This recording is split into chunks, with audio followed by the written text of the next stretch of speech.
At the beginning of this series, I asked the question, why do people really buy? We started with identity because people do not buy the best product. They buy the product that reflects who they are or who they're becoming. Then we talked about emotion because decisions are made with feeling before they are made with logic. Then trust because hesitation is almost never a price problem. It is a doubt problem. And the answer is not a better discount. It is deeper belief. And today we close this series with the fourth force, the one that ties all three together. The one that is the most underrated, most underused, and in my view, the most powerful of all. Belonging. Welcome back to Strategy Sessions with Jessica May. I'm Jessica May. This is episode 4 of the psychology behind the purchase. And I want to say, before we go any further, thank you. Thank you for being here. If you have listened to all 4 episodes, you have invested real time and real attention in understanding something that most marketers never go deep enough to see. That matters. Now, let's make this last one count. Belonging.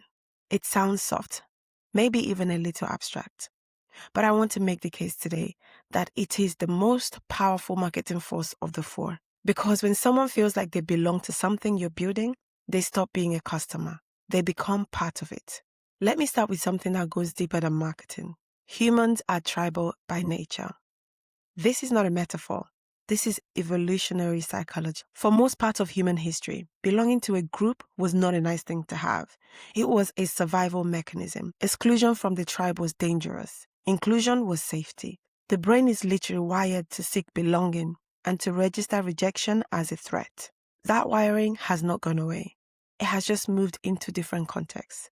We seek belonging in our communities, in our faith, in our friend groups, in our professional networks. And whether we consciously think about it this way or not, we seek it in the brands we choose. When someone wears a particular brand, drives a particular car, uses a particular tool, reads a particular type of book, they are at some level signaling membership. This is my tribe.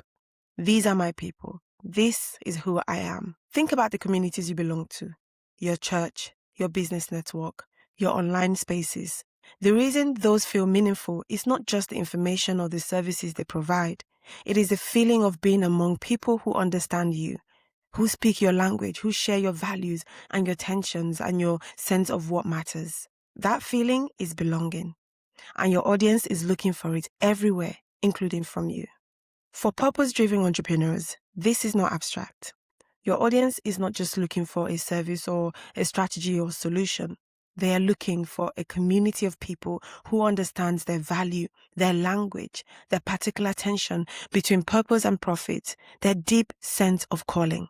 When your brand creates that feeling of yes, this is my place, these are my people, you are not just attracting customers, you are creating belonging. And belonging is one of the most powerful forces in human psychology. So, what does belonging actually look like in a brand? Not in theory, but in practice. It starts with language. The words you use, the phrases that are distinctly yours, the way you name your community, your framework, the people you serve. Language creates in-group recognition. When someone reads your content and thinks, yes, that is exactly how I think about it.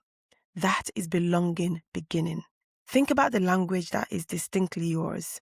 Do you have phrases that your audience recognizes immediately as coming from you? Do you name your community in a way that gives people a sense of membership? If not, that is one of the simplest and most powerful places to start. It shows up in your consistency of values, not just what you say you believe, but how those beliefs show up in every decision you make, how you treat your audience, what you say no to, what you champion even when it is not the most popular position, what you refuse to do even when it might be more profitable. When your values are visible and consistent, the people who share them feel at home. They stop just following you and start identifying with you. And that identity is the beginning of belonging. It lives in the community you create. Whether that is a paid community, a free space, a comment section with genuine conversation, or an email list that feels like a real exchange rather than a broadcast, community is not a feature you add after the fact. It is the evidence that belonging is actually possible here. The community that I created, which is the Christian Entrepreneurs Marketing Network, exists precisely because of this principle. It is not just a place to access content. It is a space where Christian entrepreneurs and purpose-driven founders can be among people who understand the specific combination of faith, purpose, and business. That feeling of being among your own people is belonging, and it is built through consistent presence and genuine investment in the people inside. And it comes from your personal presence. When you share your own story, your own process, your own questions, and not just your published answers, you become someone people feel a genuine relationship with. Not a persona, not a brand, a person. And here is the truth that sits behind all of this. People belong to people, not to brands. They might say they love a brand, but what they really love is the person behind it, the values they represent, the community they have gathered, the feeling of being seen that their content creates. Your personal presence is not separate from your marketing strategy. It is the heart of it. Let me make the business case for belonging, because I think it is often treated as a nice thing to have rather than the competitive advantage it actually is. When someone feels like they belong to what you are building, their relationship with your brand changes fundamentally. They do not just buy once, they come back. They refer others without even being asked to. They defend you in conversations you're not part of. They stay through price increases and pivots and imperfect launches because they are not just invested in the product, they are invested in you and in the community. That loyalty cannot be manufactured through a referral program or a discount code. It is built through consistent, genuine investment in the people around you, through creating spaces where your audience feels genuinely seen, heard, and like they are among their own. For a brand like yours, belonging is actually a competitive advantage that cannot be copied. Think about that for a moment. Your expertise can be approximated. Someone else can learn what you do. Your price can be undercut. A competitor can even always offer something cheaper. Your content can be replicated. The formats, the topics, the strategies, none of these are unique to you. But the belonging you create, the specific culture of the community you build, the particular warmth and honesty and integrity of how you show up, the specific combination of your story, your values, your voice, and the people you have gathered around you, that is yours. That is not replicable. And now, let me bring all forces together, because this is where the series clicks into place. Identity, emotion, trust, belonging. These four forces are not a funnel. They do not happen in a neat linear sequence where one leads to the next. They are constantly present in every interaction someone has with your brand, every piece of content, every email, every conversation, every post is building or eroding each of them simultaneously. When someone reads your caption, they are asking, does this reflect who I'm becoming? Does this make me feel seen? Do I trust this person? Do I feel like I belong here? When all of those questions have been answered well, that is when marketing stops feeling like marketing.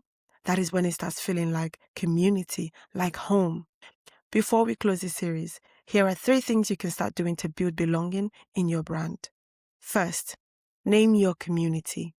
Give the people you serve a way to identify themselves as part of something, not just as followers or subscribers or customers, but as members of something meaningful. You are not just a follower. You are a founder building something that matters. You are someone who believes that purpose and profit can coexist.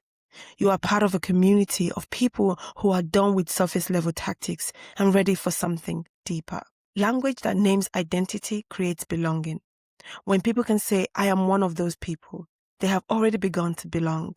Second, create space for conversation, not just consumption. Most content is designed to be consumed, watched, read, listened to, and moved on from. But belonging requires something different. It requires exchange. Respond to comments as if they matter, because they do. Ask questions you are genuinely curious about, not questions designed to drive engagement metrics. Share things and genuinely invite a response. Create spaces where your audience can talk to each other, not just to you. When people feel heard by you, something shifts. They stop feeling like an audience and start feeling like a community. And that shift is belonging beginning. Third, be consistent in your values, even when it costs you something. This is one that separates the brand that creates genuine belonging from the ones that just talk about community.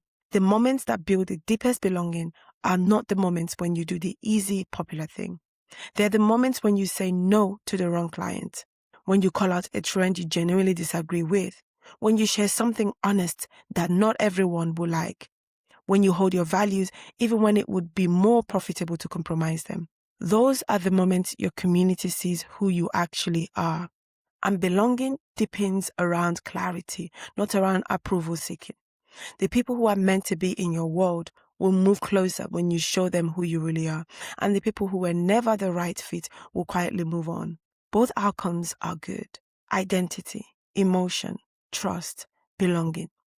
Those are the 4 forces behind every purchase decision your customer makes, not the algorithm, not the price point, not the number of times you posted this week, not the perfectly crafted caption or the trending audio or the latest platform feature.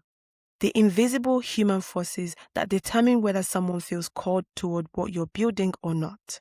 I started this series where I kept having conversations in client sessions, in DMs, in community spaces, where brilliant, purposeful founders were doing everything right on the surface and still struggling to convert. And I kept believing that the answer was not more tactics. It was deeper understanding. Not understanding of algorithm, not understanding of the latest trend, understanding of people you are trying to reach. Their identities, their emotions, their trust. They need to belong somewhere that feels like home. Because here is what I want to leave with you. The people you are called to serve are not a target audience. They are human beings. They are building identities they're not always sure of. They are carrying emotions they do not always have language for. They are extending trust carefully because trust has cost them something before, and they are looking quietly and persistently for somewhere they belong. Your marketing is an invitation into that place. Make it honest. Make it consistent. Make it emotionally true. Build the trust before you ask for the sale. And create a kind of belonging that turns people who found you once into people who never really leave. That is not just good marketing. That is a business built on something that lasts. Thank you for being here for all 4 episodes. The conversations does not end here. It continues every week on this podcast and every day in the Christian Entrepreneurs Marketing Network Lounge, a community built for Christian entrepreneurs and purpose-driven founders who want to grow with clarity, strategy, and integrity. This community is full of founders who think exactly the way that you do.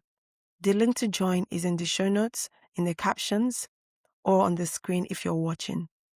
Or you can just go to jessicamaymarketing.com/SEM network. That is C for Charlie, E for Echo, M for Mother, network. This is Strategy Sessions with Jessica May. I will see you in the next episode.